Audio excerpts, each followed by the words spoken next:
renowned curators to reflect on their practice in regard to a specific theme. And today I'm very honored that at the closures of this year's series Working with Collection, we can host today curator and critic Joanna Mytkowska. Joanna Mytkowska is the director of the Museum of Modern Art in Warsaw, a rather young yet important institution, which was founded in 2005 and opened to the public in January 2008.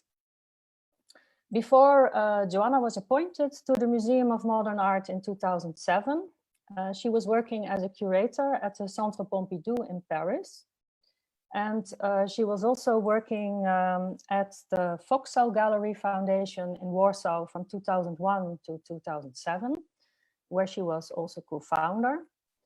And she has curated many important exhibitions, of which I can only name a few, such as Repetition with the artist Artur Żmijewski in the Polish Pavilion at the 51st Venice Biennale in 2005. Le Nuage Magellan at the Centre Pompidou in Paris in 2007.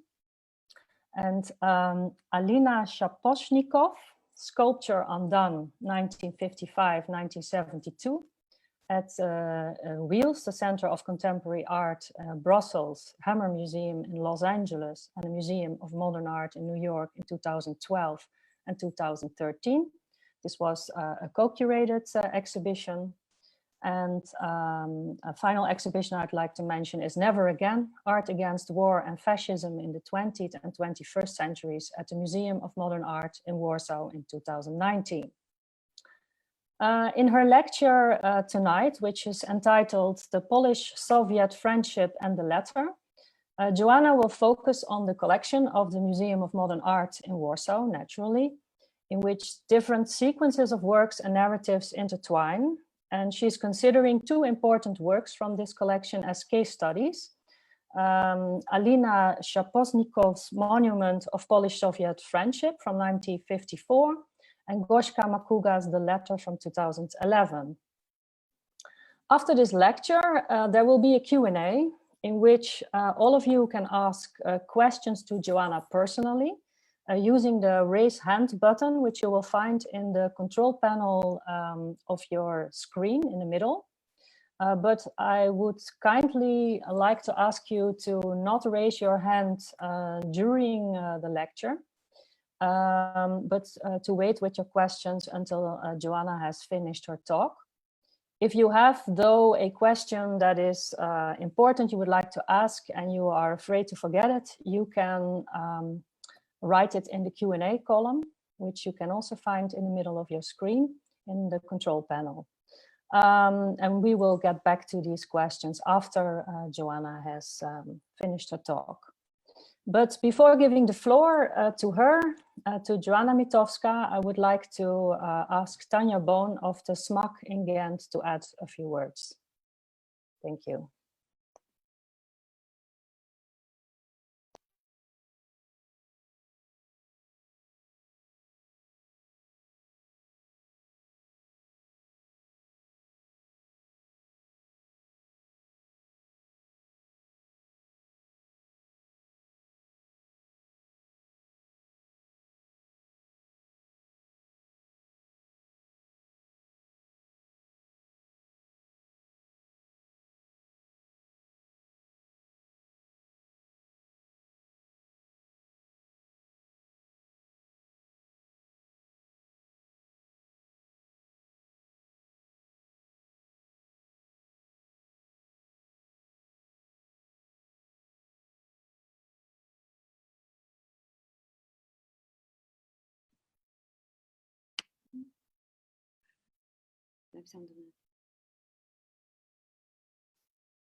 I'm sorry, I think something is going wrong. Tanja seems to be out of our meeting. So I will speak the words that Tanja was supposed to speak on behalf of her as assistant curator at SMAC. She actually would like to add that this curatorial lecture series has been an important part of the museum's public program, that is the SMAC in Ghent, the Museum of Contemporary Art, allowing for a more in-depth questioning of specific topics and challenges related to the curatorial field. This season's thematic outline, working with collections, is particularly dear to the SMAC because it meets with the museum critical engagement through diverse research and display models with the artworks it permanently houses. We as SMAC, and of course also Curatorial Studies, are therefore honored that Joanna Mytkowska is joining us this evening. Her directorship at the Museum of Modern Art in Warsaw has been formative for the museum's permanent collection and for a dynamic curatorial practice that relates not only to the collection, but to the whole of the institution, to contemporary social and political issues. We are also grateful that she was willing to adapt her lecture that was supposed to take place in the museum to this online platform.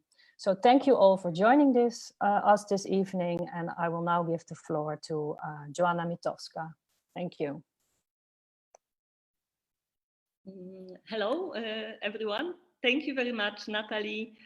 Thank you for your nice introduction. Thank you for inviting me. And thank you very much for your kind interest in the collection of Museum of Modern Art in Warsaw. As Natalie already mentioned, we are quite a young institution. We started to work as a museum team in 2007, and we started collecting in a regular base in 2011. So we are talking about a very recent collection.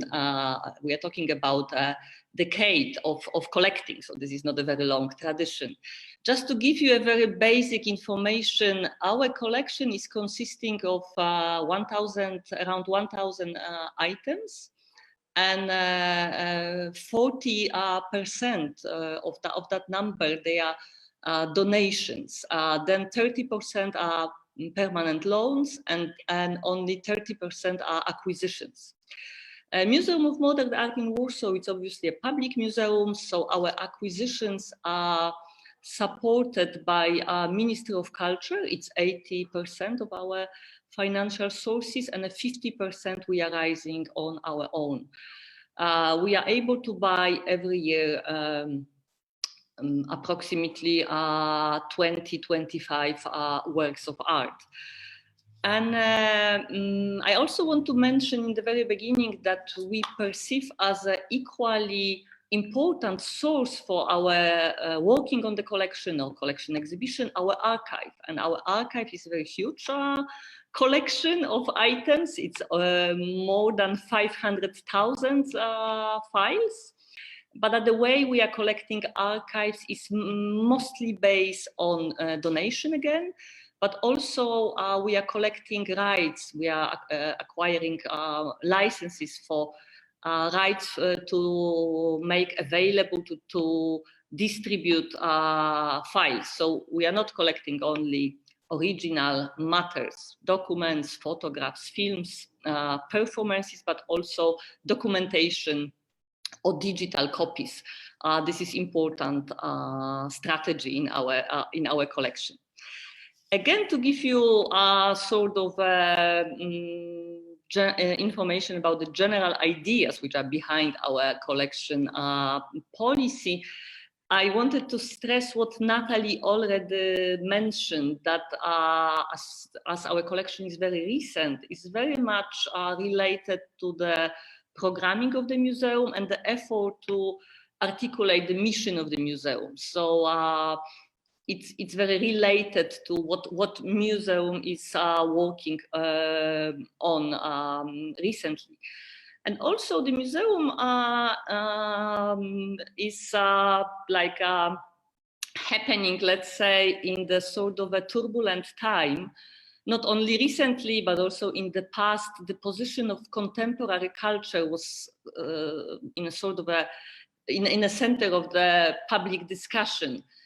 So this sense of urgency, this sense of reacting on the very recent urgent issues is a spirit of our collection. I wanted to tell you that you will be not surprised with certain collecting strategy.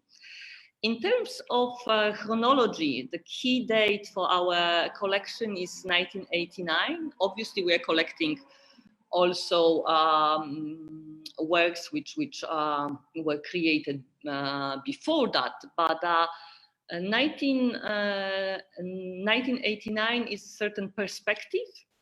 It's obviously linked to the Polish transformation, the end of communism in Poland, and this date is a sort of a turning point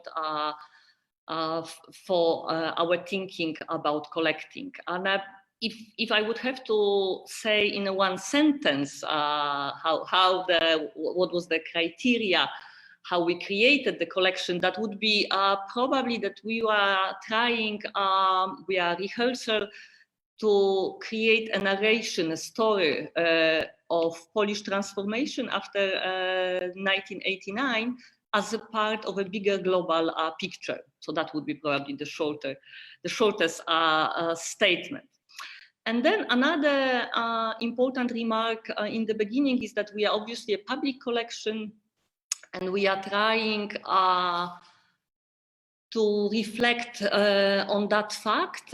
We think that our mission is to create a certain common narrative, articulate the vision of art as a part of culture and society. And we are sharing a lot of ideas in a frame on that subject, in a frame of confederation we belong to, which is called Internationale, and together with a few museums and a collecting institution like Reina Sofia in Madrid, Magba in Barcelona, Muka in Antwerp, Moderna Galleria in Ljubljana, Van Abbe Museum in Eindhoven, and SALT in Istanbul. We are trying to reflect on that notion of a public collection today. What I wanted to propose you in the beginning is a sort of a short guided tour through the most through the key exhibitions of our collection that can give you some image of a development of the collection, and also that's probably the easiest way to show you some of works of art we are collecting. And then I would like to focus on two cases, on two works, two acquisitions, which are quite significant for our collection, but also can give you a sort of a picture how we are thinking of placing work of art in the collection, how we are building relation in between the works in the collection, and what is the relation between the work and the narrative of the collection as such. So I will start the presentation now.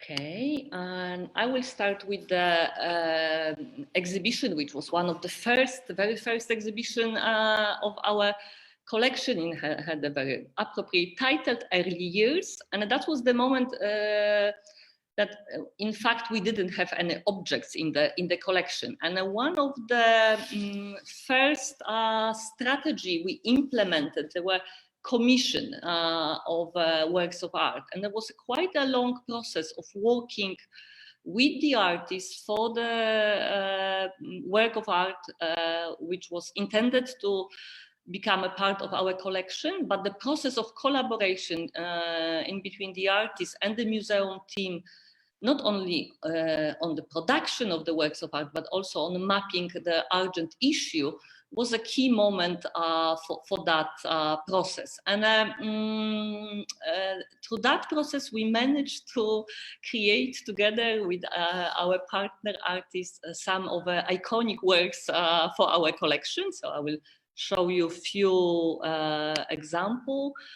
Quite an important piece in the beginning of our collection was the piece by Yael Bartana, Wall and Tower, which was created for that specific show, but the piece, maybe you know that it exists as a trilogy, and a whole trilogy is in our collection. That piece was initiated long before. It was quite a long process of inventing that story. It's for those who didn't see that piece, is a sort of a political fantasy about Jews coming back to Poland from Israel, to contemporary Poland, in order to build a new community. This fantasy is, of course, both provocative and liberating, and that was for the long time a key work in our collection. The same case is a piece by Sanja Ivekovic, Croatian artist, who came to Poland, and she pointed missing female figures from Polish opposition, democratic opposition from the 80s, the heroines, female politicians who didn't appear when the opposition built the structure of the new state and the government. And her piece, which is the poster with the key figure of the poster from the first democratic election from 1989, which was the figure of the cowboy, and she manipulated in the way that we are having a female figure. But her piece in 2009 was one of the turning point of the reinterpretation of the solidarity opposition movement from the 80s, and sort of her story of that movement. So that was an extremely influential work of art, more beside our collection, or even the realm of contemporary art. That's in that exhibition, we also showed the piece by Zbigniew Libera, another fantasy, the more catastrophic fantasy about the end of civilization, the exodus of people from the cities. And I wanted to mention Sharon Hayes in the near future, the work which we are very often we were presenting then in the future in many other installations of the collection.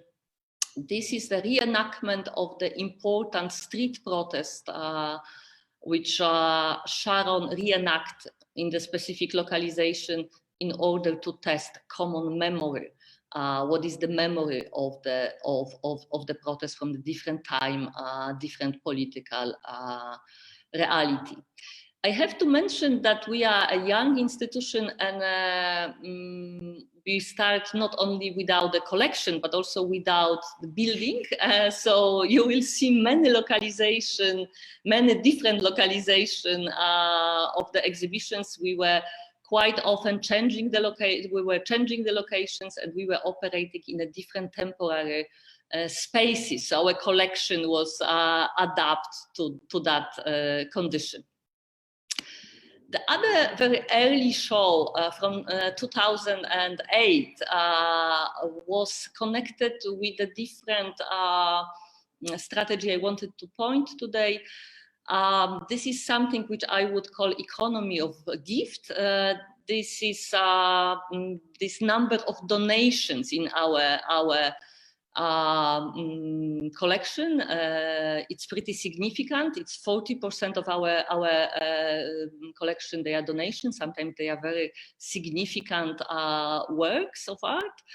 And we started, our very first show of the collection was based on the gifts from the artists. They intentionally give us a certain works of art to start the collection as a sort of a collective reflection on the state of art and society. If I might say so. And I also would like to mention here quite a vivid tradition in Poland of this museums based on the artist donation. One of the most significant museums in Poland, Muzeum Sztuki in Łódź, which was established in 1931, in the beginning was entirely based on the donation gifts from the international avant-garde artists, and that's the tradition which we also wanted to continue. So for that exhibition, we received, for instance, the donation from the artist Paweł Althammer. He gave us a sculpture made out of rubber, and the title of the sculpture is Rubber, referring not only to the material but also to the nickname of the person who Paweł portrayed on that sculpture. The sculpture was intended to be presented in the museum, and also later what happened in the street, in the neighborhood, quite a remote neighborhood of Warsaw. And Paweł, giving us this sculpture, he wanted to raise a question: who is the public of the museum? Who is the subject of art? Who is the subject of monuments? That's why this sculpture was also presented on the street of Warsaw. Just to give you a quick idea, some other gifts on that occasion was a piece by Wilhelm Sasnal, one of the major painting of the artists of that time, or the work by Monika Sosnowska, the work in situ, this very elaborated gate, which is still in our temporary space. The next stage in developing of our collection happened in this modernistic building, the former furniture shop. We had, for the first time, space to show the collection in the bigger scale. And also in that time, in 2013, we could show already more than 150 works of art, the new acquisition. That was the moment when the program from the Ministry of Culture, which allowed us to make every year acquisition, already started. So we have a possibility of regular collecting. And preparing that show in 2013 under the title In the Heart of the Country, we could fulfill this mission, which was in the beginning of the collection. So create the vision of a Polish transformation as a part of a bigger, larger global picture. So we were working on a sort of a contradiction, relation, juxtaposition works from a very different geographical, cultural areas. And also we were focused on a very emancipatory narration. We were trying to build quite a progressive tradition for our collection. I will show you a few examples. So here you see the work to which we will come back a bit later. This is a piece by Goshka Macuga, The Letter, and you also see the series of collages by Paulina Ołowska. Here is the piece from 1989, Asia, by Zbigniew Warpechowski, and this work is still relating to the propaganda slogans typical for the Polish Communist Party. And next to it is a very visionary piece by Jona Friedman, sort of a model for ongoing museum structure. In this exhibition, we were also presenting a very self-referential piece. This is a group of people who are in the portrait of initial museum team, and they are pulling the model of the museum. And the whole group is posed after the 19th century painting by Riepin, barge hullers, the workers who were pulling the barge on the Volga river. So this is a sort of a nice homage to the early efforts of the museum by Paweł Althammer. And we started collecting also on other areas. We were trying in different media and in different approaches. So you see on that picture Sarah Lucas, but also sort of a reinterpretation of a certain traditions or sort of efforts of opening the narration of certain traditions. In this case, we are looking at the two paintings by Rebecca Quaitman, which were referring to the historical figure of avant-garde artist Katarzyna Kobro, and next to the experimental filmmaker Józef Robakowski. Both works were related to the key tradition I already mentioned for Polish history of art, the tradition of the avant-garde, which was revealed in the Museum Sztuki in Łódź collection. As you see, we are repeating our favorite, our iconic works. We were showing those works in a different context. We are changing meaning or reinterpreting the meaning through the different juxtaposition. And here you see again work of Zbigniew Libera, The Exodus of People from the Cities, next to Prachaya Pintong work dealing with the issue of global economy. That was the effort of creating an ideal cube out of the cheapest currency in the world of that time. And for closing the short introduction to the larger, until now, the larger exhibition of our collection is a piece by Ruth Evans, which is under the title "We Could Have Been Everything That We Wanted to Be," which I think is a great commentary to the sort of a very idealistic vision of collection and a collection mission we had in that time in 2013. We managed to show collections once again in the same location, in a bit smaller version. We were focusing on new acquisition, on new juxtaposition of the work. So you are looking now on the painting by Miriam Kahn, Die kleine Familie, next to the historical work of Miroslav Bałka, Black Pope and a Black Sheep. And then again, we are exploring the history of sculpture through the piece of Miroslav Bałka from the 80s. And you see the piece of Sarah Lucas and the painting by Paulina Ołowska in the background. Monika Sosnowska was quite often shown in the context of the collection. Slavs and Tatars were very important and another iconic piece of the early exhibitions of our collection, as well as Tala Madani, and this is the detail of Sarah Lucas' piece.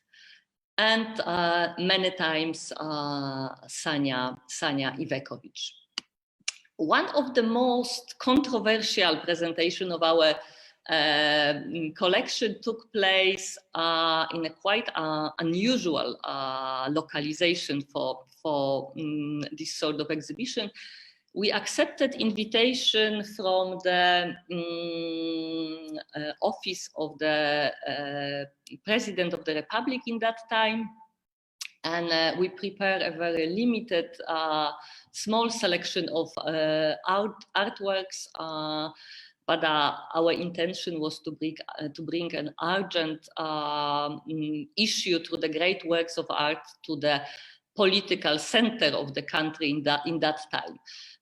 We gave a title to this presentation, Today's Art Makes Tomorrow's Poland. That was unfortunately self-fulfilling prophecy. The title is taken from the piece of art by Polish artist Cezary Bodzianowski and already known sculpture by Paweł Althammer, rubber was one of the key work of that presentation, and with all the questions which were still valid in 2013.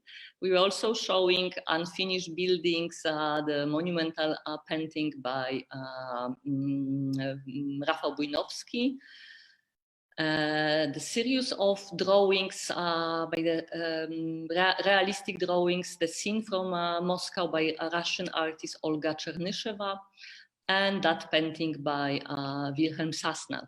There was a lot of controversy in our artistic milieu. That was probably the highest point of our intention to not only create in the museum the vision of a Polish transformation, but share it with the public and confront it with the political ideas of that time. Shortly after that presentation, the next elections came, and of course this is the lesson that you cannot link your collection only to the calendar of the political events. But as I explained in the beginning, this sense of urgency, this debating on contemporary culture, in that time and still is in a sort of a center of a public life in Poland. So I have to explain that and excuse this sort of political urgency, which might seem to be a bit overwhelming of our work.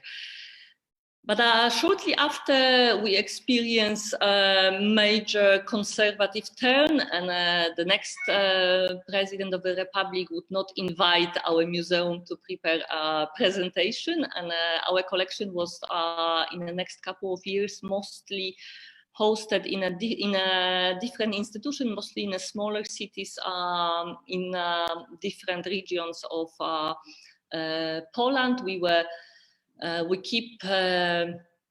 We're keeping collecting, and we were presenting a new acquisition, like this amazing piece by Katie Wilkes, and this is one of the major presentations in the city of Lublin, also with the new piece by Gusulun Kara Mustafa, or Wolfgang Tillmans photographs the state we are in from the Brexit series. But I think that the show, which was reflecting in sort of the best articulated way, sort of a new challenges we were facing in that time, is the piece from last year, Accounting for Platonic Love. This show, again showing a new acquisition, and this drawing by Miriam Khan is a quite good illustration to the intention of that presentation. The show was curated by Łukasz Ronduda. I should maybe mention that we are usually working on the collection presentation as a team, but sometimes individual curators are preparing the presentation. So this one was prepared by Łukasz Ronduda, and he was trying to reflect crisis of the Enlightenment values, and also confront our early idealistic vision of the collection with this sort of reckoning of accounts with the rather populistic backlash. And so the title of this presentation is explaining a lot. So with the works by Kader Attia or Vlasis Kaniaris, early image of the immigrant position, or especially with the piece by Lawrence Abu Hamdan, he was able to address those contemporary spirit of a post-truth and media manipulation, as well as our dilemma, how to place our collection in the times of the conservative turn. So that was the last presentation of the collection. Our next challenge is to prepare narrative and the new hanging of the collection in our hopefully final localization in the new building, which we suppose to open and invite public to the collection view in 3 years, in 2003. So this is a sort of a very short guide to point our main strategy and methods, way of working and thinking about collecting. And now I would like to show you more closely two recent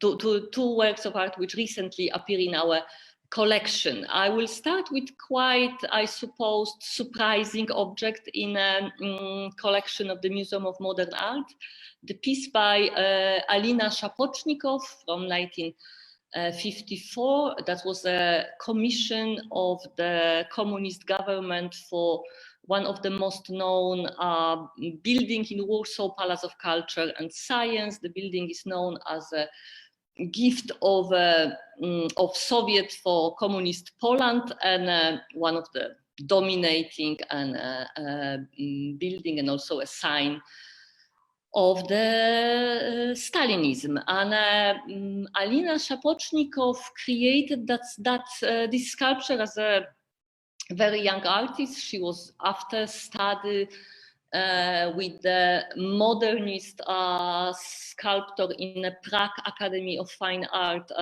Joseph Wagner, and after 2 years of study in École des Beaux-Arts in Paris, she came back to Poland, and in a sort of a natural way for her leftish affiliation, she started to be part of a social realism movement in Poland in that time.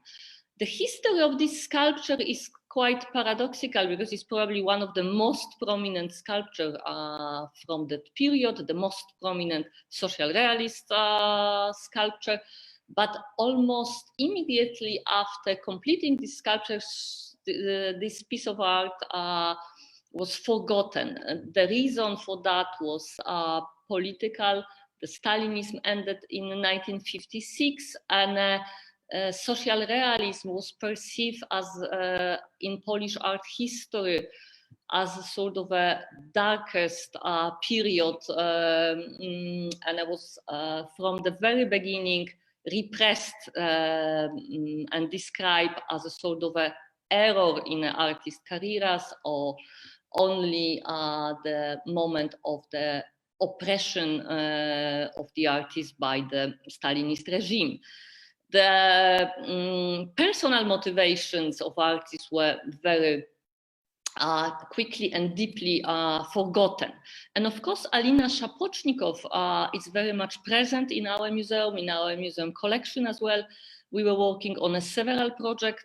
We were focused for several years on reinterpretation of her work. And this is one of the early exhibitions from 2009 called Awkward Objects, when you see Alina Szapocznikow in relation to the artists of the time.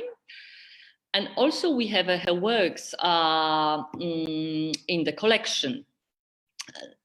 Those are works which, 3 works which we are having in the collection. And this is, of course, this period which is very well known, recognized, and this is for what we know, Alina Szapocznikow. Her social realistic period was rather forgotten and is not well represented in the museum collection. This is one more view of her show from exhibition in MoMA in New York, to remind you what is the sort of a main what are the sculptures which are mostly known from her oeuvre. But the objects we are receiving today for the museum collection looks like now. So as you see, it's quite different from what she sculpted in 1954. The figure lost arms and the flag and the banner. The reason for that was the story of that object. What happened to the sculpture after 1989 was that the sculpture was a subject of decommunization, and as many other sculptures, monuments from the Stalinistic period, they were destroy or throw away, and the board of Palace of Culture and Science in the early 90s decided to remove the sculpture under not acceptable title, the Monument of Polish-Soviet Friendship, from the main hall of the building. And the sculpture was removed by the transportation company, and as a payment for that service, the company received the sculpture, and the sculpture, by coincidence, survived in the courtyard of the owner of this transportation company. They just didn't manage to keep the arms. They have to remove them as the sculpture couldn't pass the door of the building. So we are receiving something which is fragmented, partly destroyed today to our collection. The sculpture last year appeared on the auction, and collector who buy this sculpture on the auction bought it with the intention to give it to our museum, to offer it to our collection. So in a certain symbolic way, this sculpture is coming back to the original location. As our building is constructed, you see the very recent image of the construction of our building in the front of Palace of Culture. So a sculpture of Alina Szapocznikow will be looking through the window of the museum on Palace of Culture. And of course, we receive a great work of art, sculpture by one of the most prominent artists of the 20th century. But also we receive a certain story of Polish transformation with a very different, in the beginning and in the today's state of mind, relation to social realism, to the history. And through this distraction, we also receive an object which has a sort of a antique almost charm. As one of the art critics pointed, social realism could be for us our antiquity, not because of the artistic value of the works which were created in that period, but because of the scale of trauma social realism created in Polish art history. So telling you that story, I wanted to show you how equally the object and the narrative can function in the collection of our museum. And now I will move to the second case.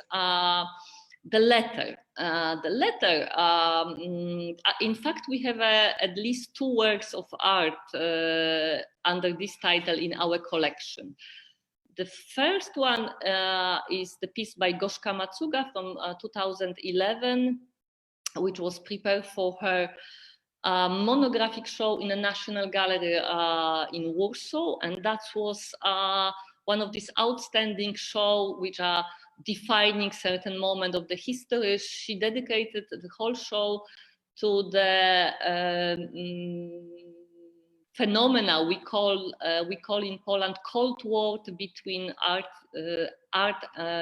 or artist and the society. And she somehow documented attacks on contemporary art, artists, curators, institutions, which happened in Poland in the 90s and early 2000s. In the moment this piece was created, we thought it's a history.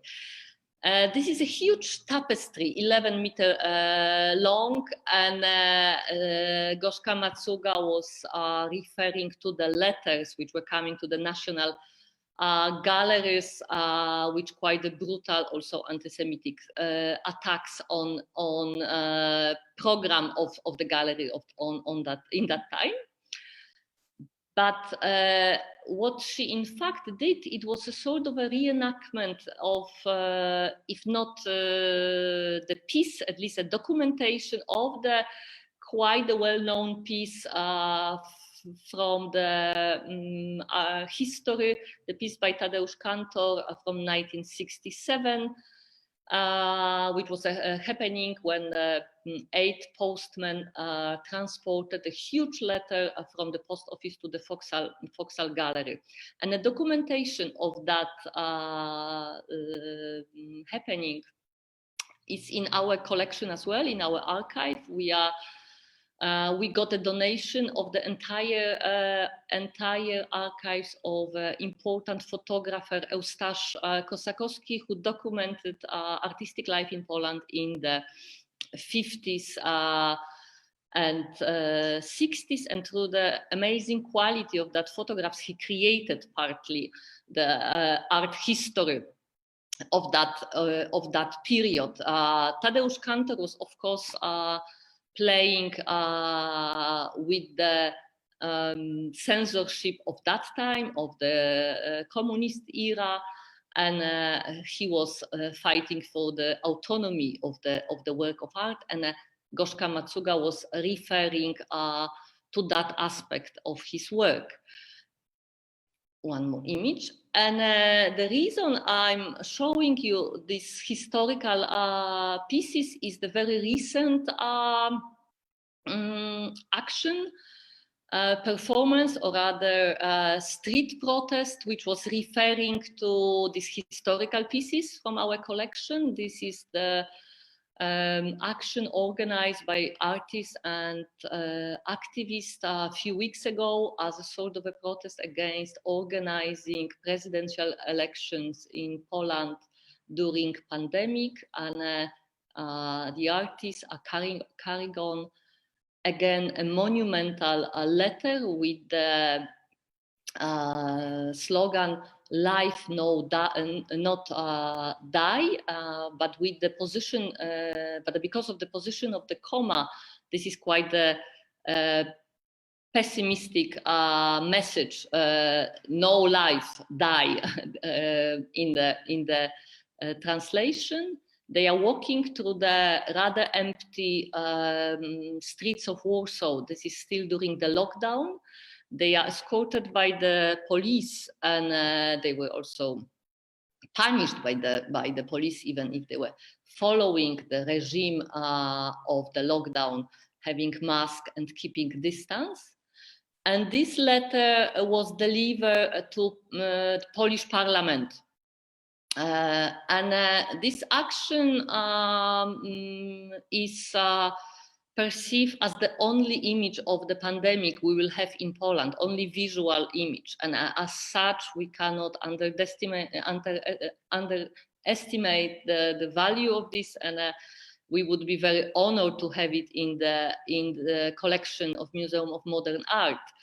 And now we are in the process of discussion with the artists, how we can have it in the collection, whether it will be acquisition or whether it will be donation. But what is maybe more important, the subject of a discussion is what is the real subject of collecting, whether we are collecting this object, fabric, or whether we are collecting documentation, or whether we are collecting a memory of protest.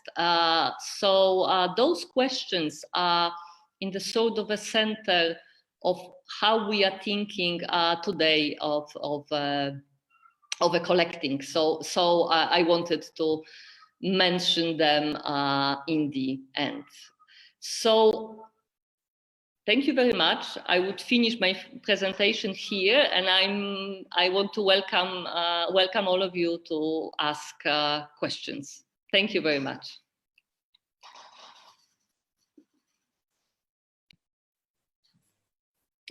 Thank you very much, Joanna, for this inspiring lecture and to give us insight into the collection of the Museum of Modern Art in Warsaw. I found it very interesting that you made a connection with Museum Czuki in Łódź, which is of course a very famous museum in Poland for its historical avant-garde collection. So it's very nice to see that somehow this tradition is picked up by your museum and yeah, goes on in a certain tradition, but that there are also some connections with other histories in Poland that may not be part of this avant-gardist tradition. I have myself also some questions, but I would like to open the floor to the participants, the attendees in this lecture. So maybe if someone has a question, you can raise your hand and we will be able to give the floor to you.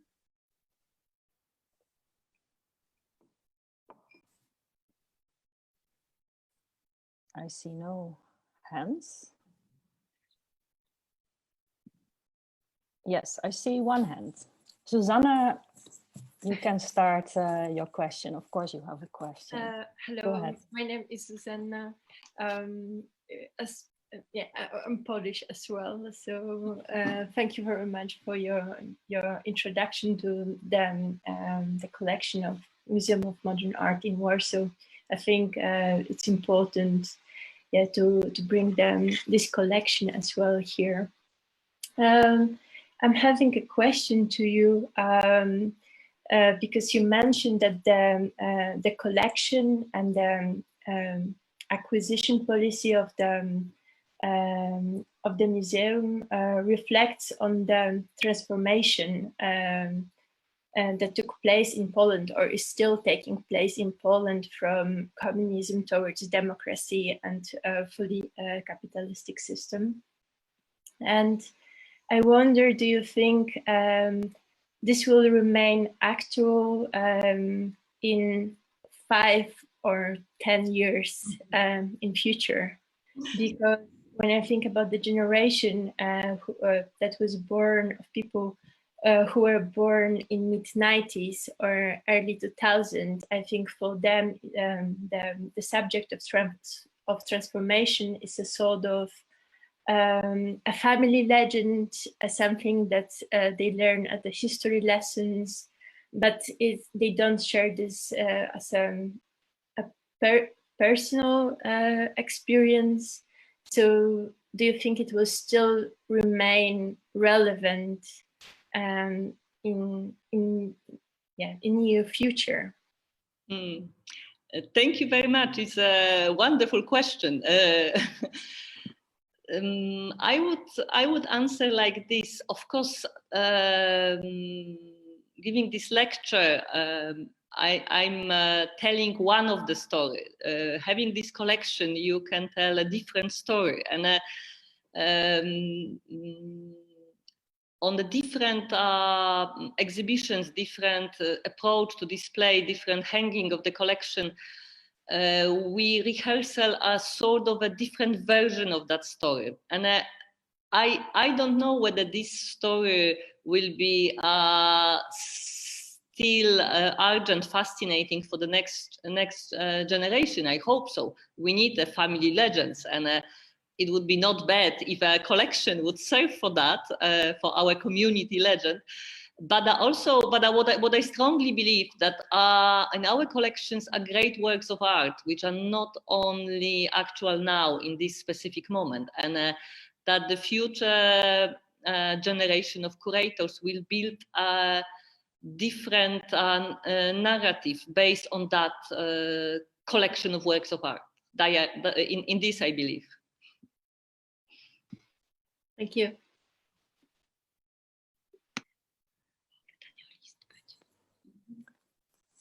Thank you for this question, Susanna. I have a question from from one of the Facebook attendees, Nick. Nick has a question for Joanna about the action with the letter, Live Not Die. He, by the way, thanks you very much for the lecture, Joanna. But he wants to know how this work, how this action was perceived in the Polish media. Like mostly in the was very enthusiastic reception of the at least media dealing with contemporary culture and art. So that was a several interpretation, reviews, several essays stressing importance of that action and the work. And as I mentioned, this is the opinion, sort of a general opinion of journalists and the art critics, that this is the only image created during the pandemic which will stay with us. And but the letter was also very well received in a sort of a more general media, not only those who live, dealing with culture. They are probably also a critical voices, as we are living in a quite a divided society, and whatever issue has always two sides. But from my perspective and our milieu, that was from a long time, we didn't have such an enthusiastic reception of the work of art.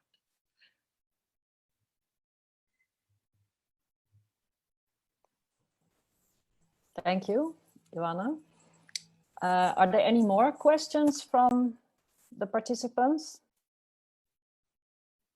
I see a question by Wouter Davids. Thank you, Wouter. Go ahead.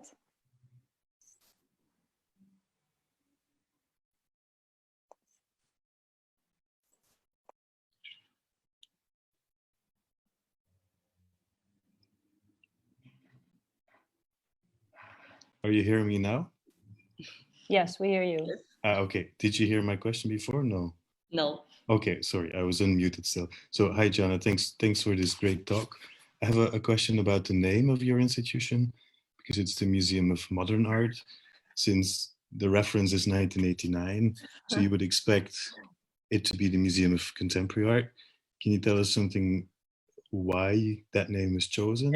Yes, is it out of a choice to relate to history, or is it an explicit choice not to relate to what Terry Smith called contemporaneity?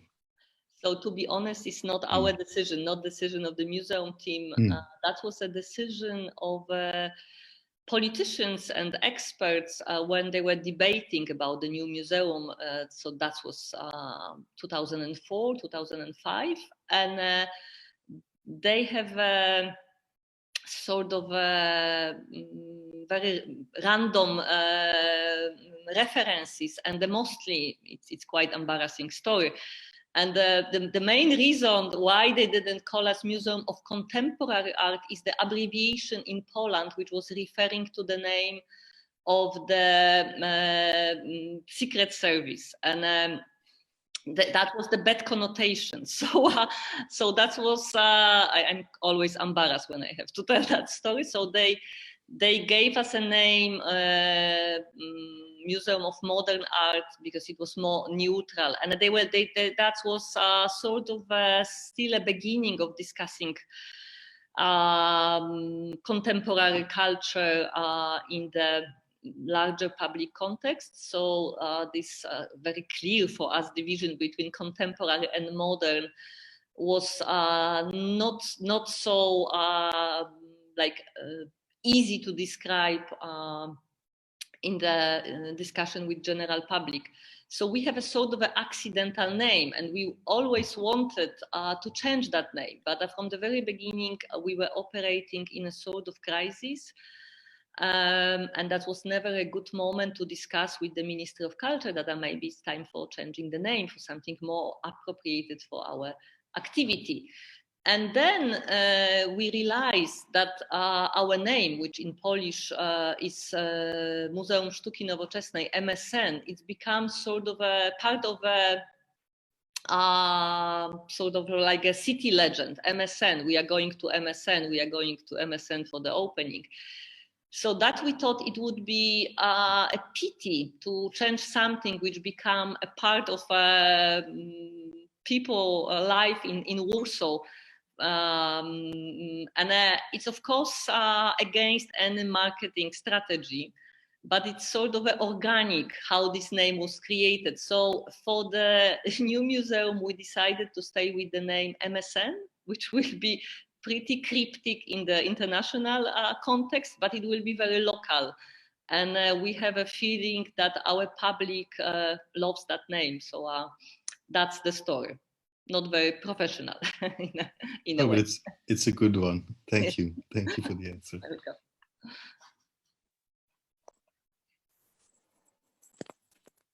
Thank you, Joanna. It's indeed an interesting story. You could even maybe turn the story around. Okay, now it's the Museum of Modern Art, so maybe you have to collect also modern art. That would be difficult. Yes, I think so. We can always welcome some donations, but I cannot imagine we can compete on the market of modern art. There's another question. Rietje wants to know more about the exhibition of Alina Szapocznikow, because she saw the exhibition in Wheels in Brussels. Maybe you can tell us a little bit more about that. That was a very important project for a team of our museum. We were busy with this project for several years.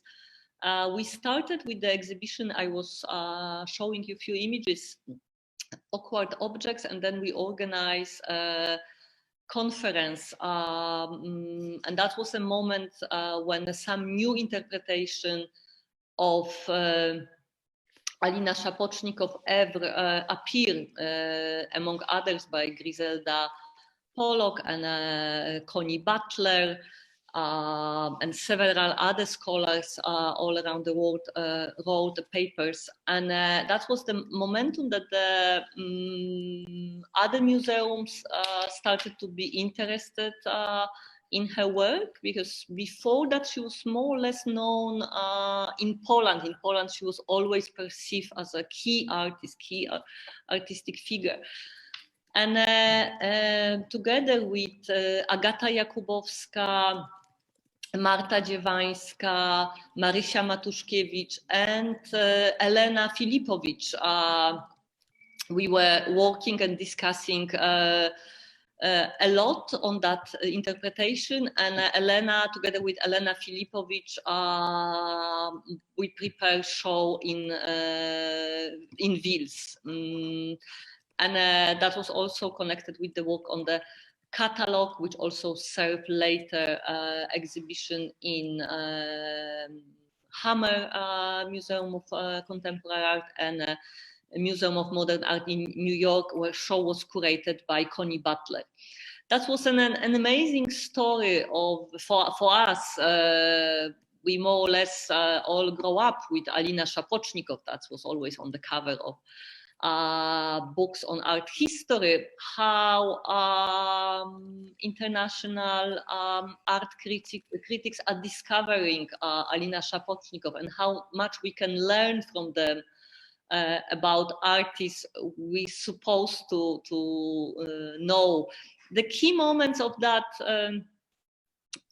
new narrative on Alina Szapocznikow was quite an ambiguous way she made a career, that she was quite an supported and recognized artist in a communist Poland when she was fighting with no success for recognition in Paris. Then we understood only then how much experimental she was in a process of dematerialization almost of object sculpture, an object of art, and also representation of Holocaust, which was never properly articulated before. So it was a great lesson of modern art history. That was a huge project for the museum. So there are several books, and also in the museum archive, we have an archive of Alina Szapocznikow. All those materials are available on our website. So if you have more questions, I would be more than happy to answer, but also we have a lot of information on Alina Szapocznikow and then on the process of making of all these exhibitions on our website. Thank you. We have two more questions. One from Mirella, who is here also with us. So I would like to start with her, and then we go to the question of Yannis. Go ahead, Mirella.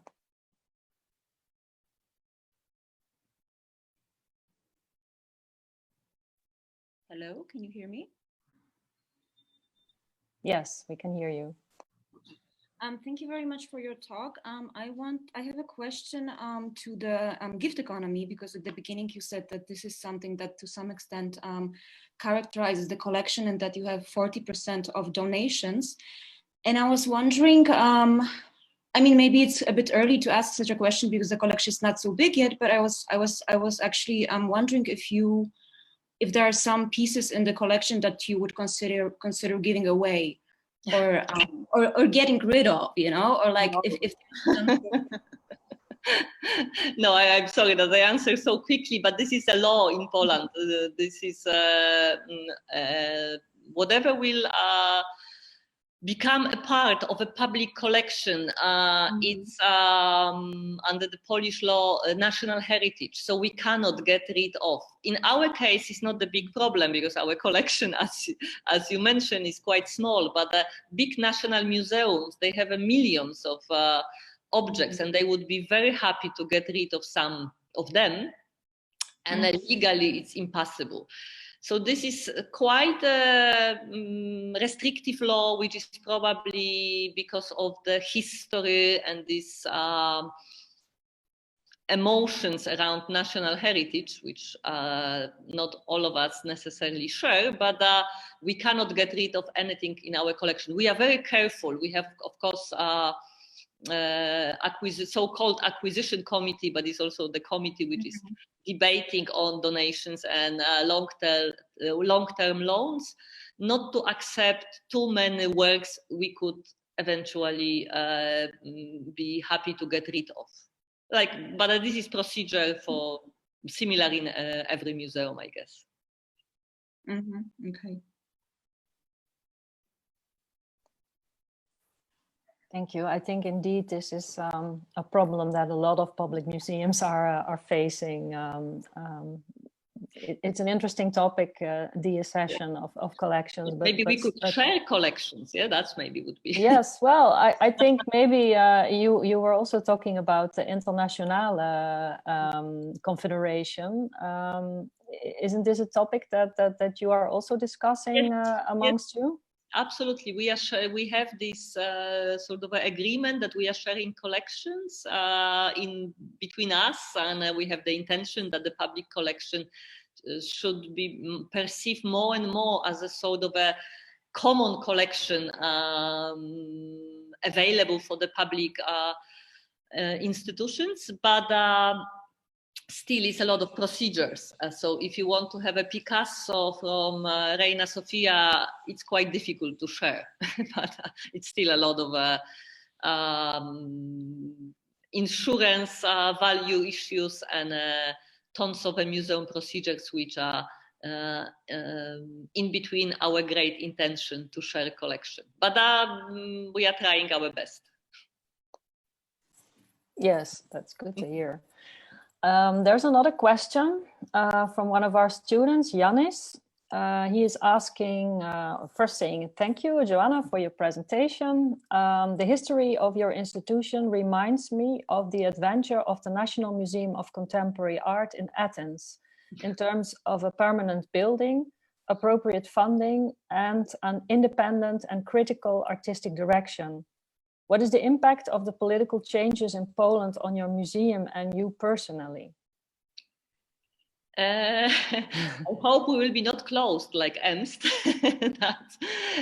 That's my first remark. I think that, you know, this is, of course, we don't have a stability, but until now, I have a feeling we are rather gaining from that situation, that we are trying to be, maybe not flexible is not the proper expression. We are trying to react on the situation, and we don't have a stability in terms of procedure, sometimes standards, but we have a stability in the artistic community. We have a feeling of being supported by the artists and the cultural workers who are collaborating with us. So this is giving us a certain stability.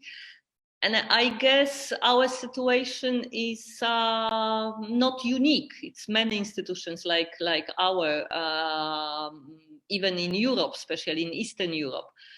But I'm quite optimistic. Our building in a very certain center of Warsaw, next to Palace of Culture, it's growing. Our public is growing, what is the most positive for us.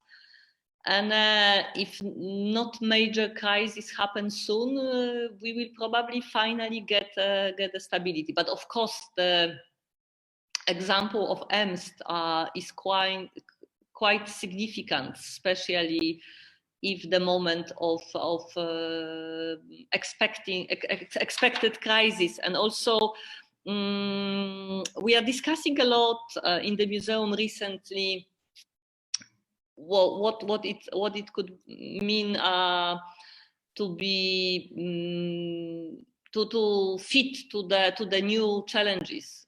What it means to work according to degrowth, for instance, ideas. So we are aware that we might be hit somehow by the crisis.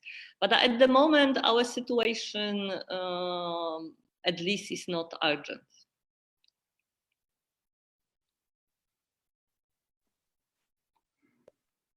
Thank you. If there are no other questions from our attendees, then there is a question that Tanya would like to ask you. Go ahead, Tanya. Hi, Joanna. I'm sorry for falling out earlier. Such a crucial moment, one could say.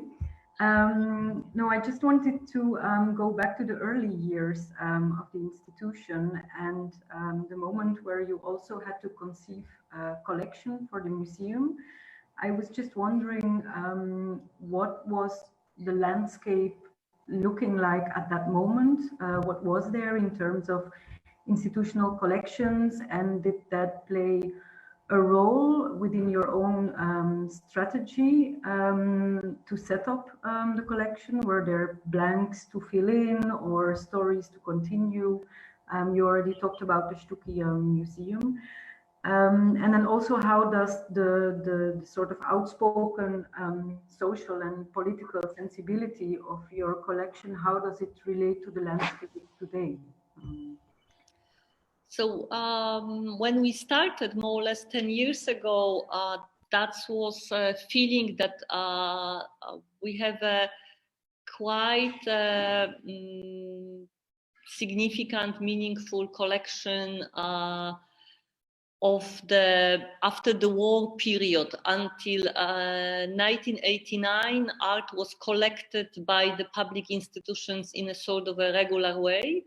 But that was only the local acquisition. So we didn't have sort of international important collections, public collections. no, neither private.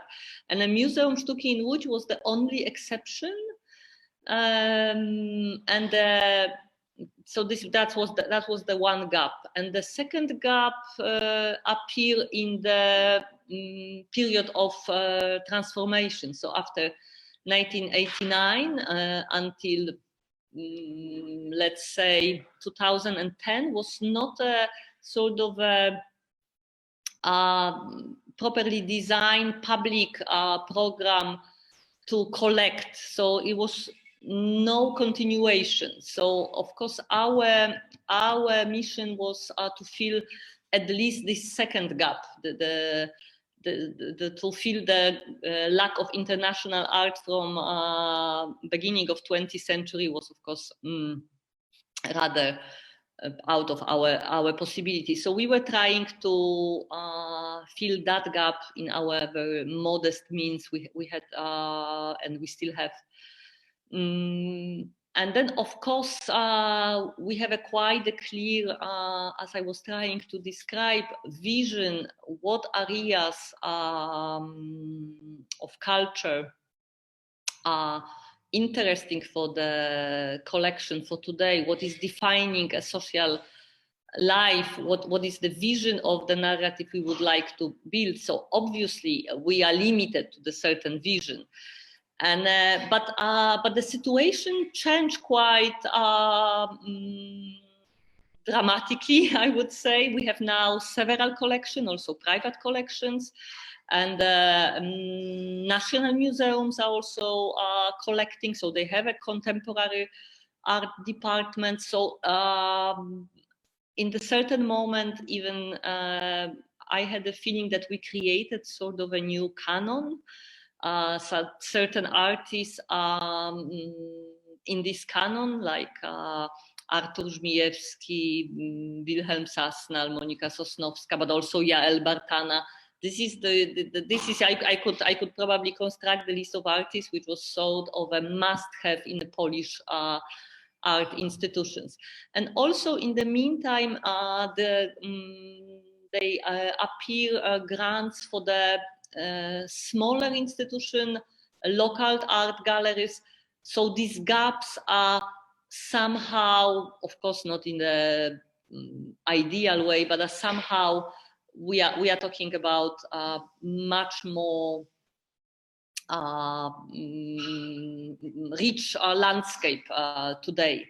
So we started in a sort of that was the sort of a pioneering time, as we like it to say, but happily now is the past. So we have several collections we can refer to. Okay, thank you very much.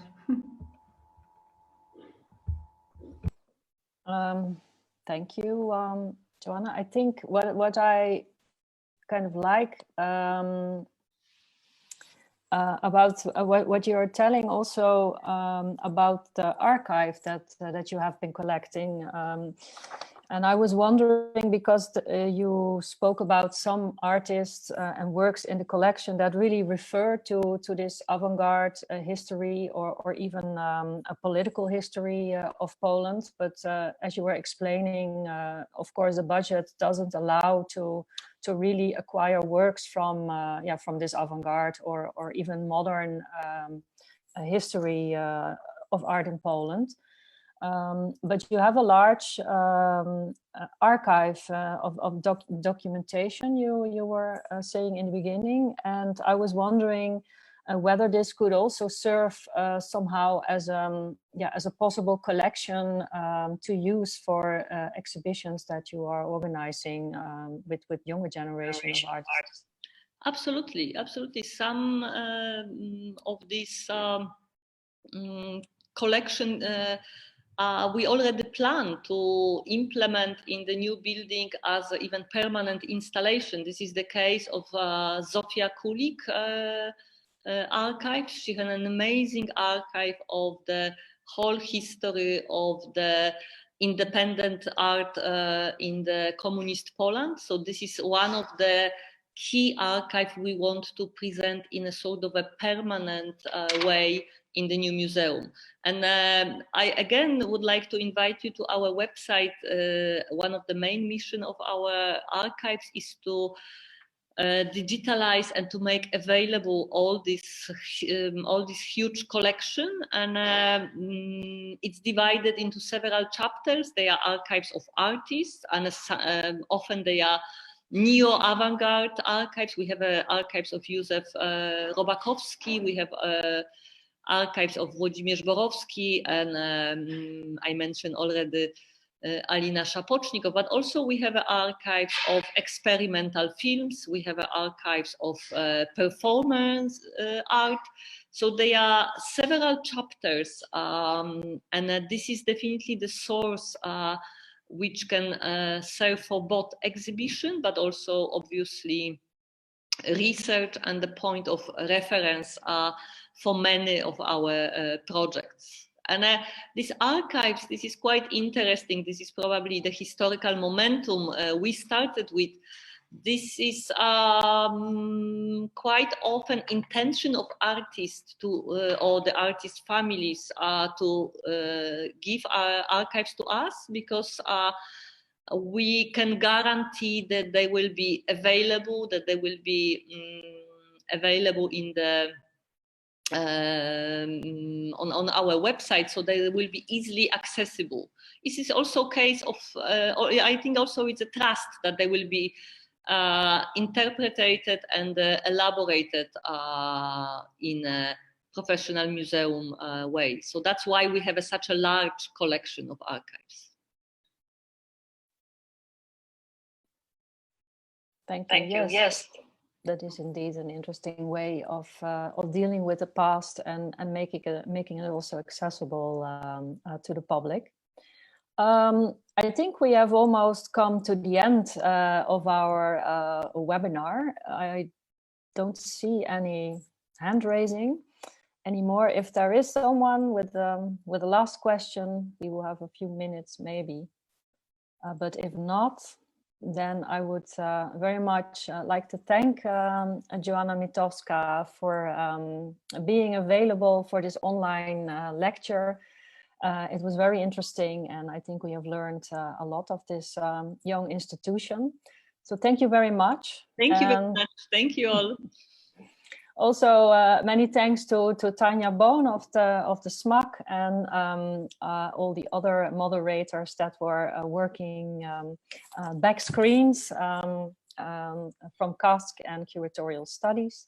And we hope we can maybe continue this series online if it is not possible to continue live. It may be for a while even difficult. So it was very good to have this first curatorial lecture online.